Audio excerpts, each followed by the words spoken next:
Alright, CoasterTakes, park number 7 of this trip, Michigan's Adventure. Muskegon, Michigan. Probably the smallest of all the Cedar Fair parks. I think it is the smallest of all the Cedar Fair parks. Half of the park is the water park. Definitely on the lower end of Cedar Fair parks, unfortunately. Former Cedar Fair parks. Nicely landscaped. Yeah, nicely Lots of landscaped. Flowers. It looks like a Cedar Fair park. They just don't have any rides, basically. In better shape than Six Flags America. Yeah, definitely in better shape than Six Flags America. Of the combined Six Flags Cedar Fair parks, it probably is only above Six Flags America. But on to the rides. First ride we did was Zach Zoomer's, which is a near clone of the Woodstock Express wooden coasters at a lot of the other former Cedar Fair parks. Kings Island, Kings Dominion, and Carowinds. Very similar to that. It's just not painted, so it looks kind of naked. But it was fine. I mean, you got airtime, you said, on it. Yeah, a little bit of airtime. Did it officially before the park was actually open, which was nice. And we weren't even the first ride. Weren't even the first, weren't first train of the day, but we did do it before the park officially opened. So that was nice. Then we did the Wild Mouse, which even at park opening, we were in line before the park officially opened. Waited over an hour, or right around an hour, to ride it. Arrow Wild Mouse have to only run one train on the track at a time. So even if it's not a long line, you still gotta wait a long time to ride it. So that was annoying, but it is what it is. Same Pretty good ride though for Wild Mouse. Yeah, Arrow Wild Mice are good. Very similar to the one at California's Great America we did last year. Good ride-ups. Very good ride-up. The ride-up was very, very enthusiastic, very nice. And again, with the ride-ups, they have like 5 or 6 ride-ups at every ride, even when they're running one train on things. But then, in the park, only like 2 food places were open. There was a drink stand where there was a guy standing there, like for the refill, and we went up and he's like, yeah, we're closed. So and they never opened up. It never opened up because then he just left. But he was there for a while, and I was like, well, why are you there standing for the refill if we can't get a refill? And we have free food and drink. That would be my one complaint about the park. Oh, we'll get to the food at the end, yeah. So we did the Wild Mouse, tried to get a drink, got told no, then did Shivering Timbers, was the next coaster. I liked it. It is not the elite wooden coaster that that some people claim that it is. It's good. It's very good. The first half, I can see why people say it is like a B&M Hyper. The first half is smooth. It does give good airtime. That's when I slammed down. No, it didn't do that in the front. Okay, we were in the back. We rode the back row the first time. Slam down. And you do kind of slam down into your seat. In the front, or towards the front, because I rode row 3 and row 5 after that, you don't get that. You just get airtime. And I refused to ride it again because I disliked it so much. Everything after the bottom of the first hill through the bottom of the third hill is now RMC 208 track. So it's like the hybrid track that they put on it, and that is smooth. Like the whole first 3 hills are smooth. Then the third airtime hill, right, is jackhammery. Even in the front, it is jackhammery. But it gives crazy airtime, like crazy ejector airtime on the third hill. Then the turnaround at the back side of the ride, you have to hold on because it jackhammers. And then there's 2 hills on the return trip that you have to hold on because it jackhammers. The rest of the ride was fine. But those few hills, it's like, take the exit. You really got to watch out for. Whereas I liked the second half of the ride better than the first, which was interesting because it was rougher. If they retract the rest of it, I know people are against the 208 track and the Titan track or whatever, but if you want a better experience on the ride, it would help for them to put that on. And we'll talk about another coaster in a second where they did do that and it worked. I just don't think it's the elite wooden coaster that some people say that it is. I think it's good. Stay in the left 2 I think it's lanes. good, and it came in at number 45 in my rankings. But I have it behind, For like, about 30 I still have it miles, behind the continue Beast. straight. The Beast was even smoother than that, right? So, I enjoyed it, but it is not a top tier coaster like some people think it is. So to me, it was the wooden experience of what I had on Steel Eel At at SeaWorld San Antonio. SeaWorld San Antonio, which I hated that ride. I did not like this ride.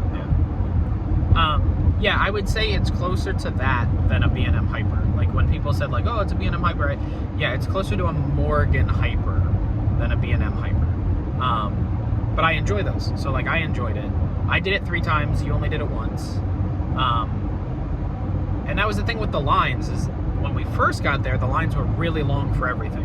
And then by the time we like ate and then came back to do stuff, at the front of the park, they had all shortened up. A lot of people had gone to the water park. A lot of people had gone to the water park. The SLC was closed for the day. We went back there just to see if it would be open. Nope, closed for the day. Never have I wanted an SLC to be open more than today. And it wasn't, so much for that. It looks nice. It's painted, like freshly repainted, it looks like. The park itself is pretty, with the lake in the middle and everything. But then, so we ate lunch then, and then we did the kitty credit. We did what they call Woodstock Express, but it is not a normal Woodstock Express. It's a Chance family coaster, 2-lap special. Not bad. It was fine. It was fine. It was fine. We only waited like 5 minutes for it, so it wasn't bad. Took the picture on the second. Yeah, they take your picture both times, but then they only showed the one on the second, so our picture on the train is not us all excited. We're just like, Then we did the corkscrew, the air corkscrew, which you might have done back in the day. Might have done it back. So this is my second time to Michigan's Adventure. I went to it before it was Michigan's Adventure, back like 85, 86. And this coaster was. It would have been there. 79. It would have been there. I probably would not, but I'm counting it as a new cred because I don't count my pre-2023 creds. Yes. So I liked it a lot more than I expected. Yeah, way better than corkscrew at Cedar Point. I liked it better than Shivering Timbers. Yeah, that no. No, that's how much I hate it. Yeah, no. It was the. It might have been the second best coaster we did today. We'll get to the last coaster in a second. It's close. But it's way smoother than Corkscrew at Cedar Point, way smoother than Carolina Cyclone at Carowinds, like way smoother than Viper at Magic Mountain, way smoother than Anaconda used to be at Kings Dominion. Like of the Aero Loopers or Aero Corkscrews, it was nice. like one of the smoother ones I've done. Yeah. So didn't hate it. It was fine. Just short. It's but people rope drop that, and I don't understand. No. Like why? We 15 minutes maybe in line. Yeah, it was like Maybe? it was way out of the queue earlier in the day, and by the time we got there, there was basically nobody there. Yeah. The only thing is they run one train. It's so only one train.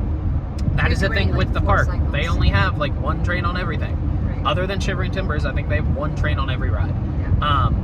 So yeah, not bad, but it's not a great ride by any means. So then we did. I would not go to the park to just do that ride. No. That last credit was Wolverine Wildcat, which is a bit of a Franken coaster because it basically has every type of wood hybrid you can think of on that ride. The lift hill is now Gravity Group pre-cut track. There is 208 track from RMC, and there's Titan track on it. So they basically used it as a what is that called? Like a swatch board where you do with the paint colors. Oh, yeah. But what they really need to do, in my opinion, is the supports need to be redone. Yeah, they look like they're about to fall down. Yeah. But the ride itself, smooth. It was good. Smooth. I don't care if it has Titan track or pre-cut track on it. People complain about, oh, it's not the same. Yeah, you know what's not the same? It's smooth. So Like that's sorry. I got more rattles standing in line. Yeah, the whole station. The whole station shook. moves as you're standing in line. It was like, oh, this is gonna be a really rough Yeah. ride. We got more rattles standing in line than we did on the coaster itself. Yes, the coaster was perfectly fine. Honestly, like I enjoyed it. It is a very, very. It is not identical, but very similar layout to Phoenix at Knoebels. But it's like a knockoff version of Phoenix at Knoebels. Doesn't have buzz bars. Runs PTC trains with regular restraints. But got airtime on it. The first half actually was pretty good. I really liked it. The second half, but either that or Corkscrew is probably the second best in the park. I like Shivering Timbers the best. I know you did not, but No. I think that was probably my favorite. Wolverine Wildcat. Yeah, the Franken coaster. Then we did the Ferris wheel, which was nice to see views of the park and everything. And it was fast. Like once it started going, not a big Ferris wheel, but a faster Ferris wheel. Fast. Got some wind in your hair. You did. And then when we went to go leave, we tried to get food because we have the meal plan. So we're like, oh, we'll stop and get food on the way out. Well, went to Annie Ann's, no pretzels, so that didn't work. Then we went to the like ice cream place at the front. We were gonna get popcorn, and the guy scanned our thing. Now we had eaten lunch around 12:30. 12:30 maybe. Yeah. It was 4 o'clock. It was 4 o'clock, and you're supposed to be able to get it every 90 minutes, right? That's how the meal plan works. So the guy scans our thing, and he's like, yeah, you don't have it for another 50 minutes. So what probably happened was we had gotten drinks. They scanned us in as a meal. Yeah. Because it had been about a half hour since we'd gotten drinks. Yeah. So we should have been able to get free food again, but it is what it is. Again, the food selection was not just great. Finding where you could get drinks was horrible. There was nothing basically nothing was open. It was crowded. It was probably about as crowded as this park gets, and there was nothing open for food or drink. So that was kind of sad. Slow down. That was kind of sad that happened, but it is what it is. Again, this park is not bad. I would certainly take it over Six Flags America. I wish that it was there instead of Six Flags America near us, but it just doesn't have huge standout rides.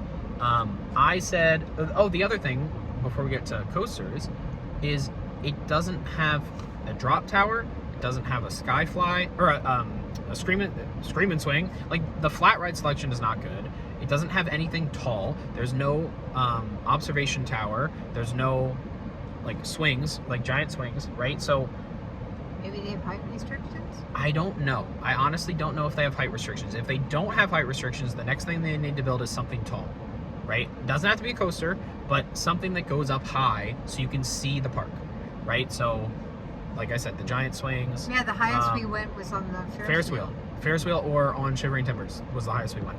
Yeah. Some sort of tall thing so you can see the park. And then if they want to build a coaster, a new coaster, they need something with the launch.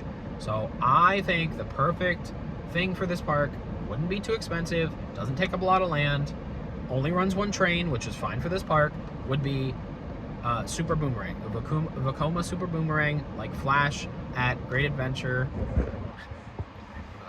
And like that would be perfect for this park. Do I see them getting that? No. So if they're not going to do that, and they're going to relocate rides from Six Flags America or California's Great America when that closes, if they're going to relocate rides, the perfect ride for this park would then be Joker's Jinx from Six Flags America. It launches, it goes upside down multiple times, it only runs one train. That's all they need. A Raptor, like what about the Raptor? If they put Railblazer here, that would also be good. It doesn't have a launch though, so like I think they need something with a launch. I don't see them investing in this park, so that's why I see a Super Boomerang. Another type of coaster that would work here, though we have had bad experiences recently on them, would be a mini dive coaster from B&M, so something like Iron Menace, because that would not cost all that much, all things considered.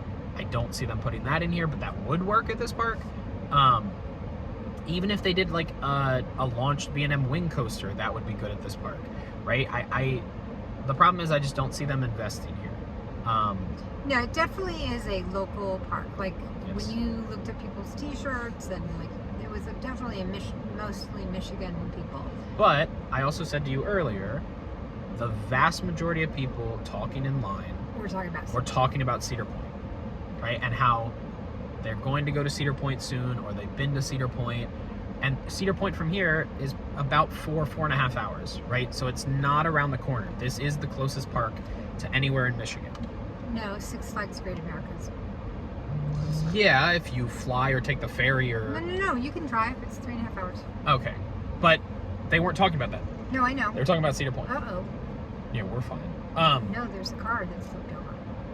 On the left. Yes. So that's the thing. If people are talking about another park instead of the park they're at in line, and not enthusiasts, right? Like You only general saw, people. You saw one person who thought was enthusiastic. Yeah, but just normal people talking about Cedar Point instead of talking about Michigan's Adventure while they're at Michigan's Adventure, that's probably a sign that you should do something to the park. My concern is I think they're more likely to close the park or sell it to somebody else than they are to invest in it, unfortunately. So with that being said, that is the end of our Coaster Takes Michigan's Adventure Edition. We won't be planning on coming back even to go to the Yeah, SLC. we missed one credit, just the SLC, but not worth it to come back for just that. They would have to add some sort of major ride for it to be worth it. It's just not close to anything. It's hard to get to. So, yeah. With that being said, tomorrow we are off to Chicago. We're off to Six Flags Great America. Oh no, we have something we're going to right now. Oh, we are going to an FEC to get a +1 because I miscalculated my credit count, and I only have 5 that I can possibly get at Six Flags Great America, and I need 6 so that way I can get 400 to be zippin' pippin' in Green Bay, Wisconsin. So we are headed to an FEC to get a +1. Then we are going to Six Flags Great America tomorrow and hopefully get on all the credits there. 419 right now for me. I am at 393. So, Hopefully 420 by the end of the day. yes. So yeah, so we will let you guys know what we think of Six Flags Great America tomorrow.